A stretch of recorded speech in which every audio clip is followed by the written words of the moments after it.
Dreamscape presents Wild Survival, Crocodile Rescue by Melissa Cristina Márquez. Narrated by Stacy Gonzalez. Prologue. The camera crew faded away in slow motion, my hands clawing at the sand, desperately trying to latch on to a rock. The underwater lights disappeared into the inky darkness as I was pulled farther underwater. "Whatever you do, don't move that leg," screamed my inner voice as my fingers continued to rake through the mangrove's silty bottom, hoping to grab hold of a sturdy root. Would I ever see my parents again? Would I ever go on another adventure with Feye? Who would take care of Duke? I took a quick glance back and tried not to cry as I realized how much trouble I was in. The 10-foot American crocodile had my leg firmly in its mouth. Chapter 1. "Adrianna, Feye, come meet us in the lobby," Mom shouted over the intercom. I was busy reapplying a bandage to Rowan's paw. The injured lion cub was the newest member at the zoo.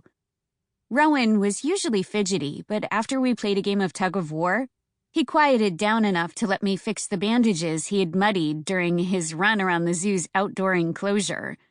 The squeak of a door alerted Rowan to company, and the cub quickly scurried away from my lap and tried to hide in a corner. After having been kidnapped by poachers in the wild, he was still afraid of most humans. With a frown, I turned to the door. My older brother leaned against the frame. "Mom texted me too," Feye said. "That new producer is on his way over to tell us more about where we're going." I stood up, about to respond, when an automated message interrupted my thoughts.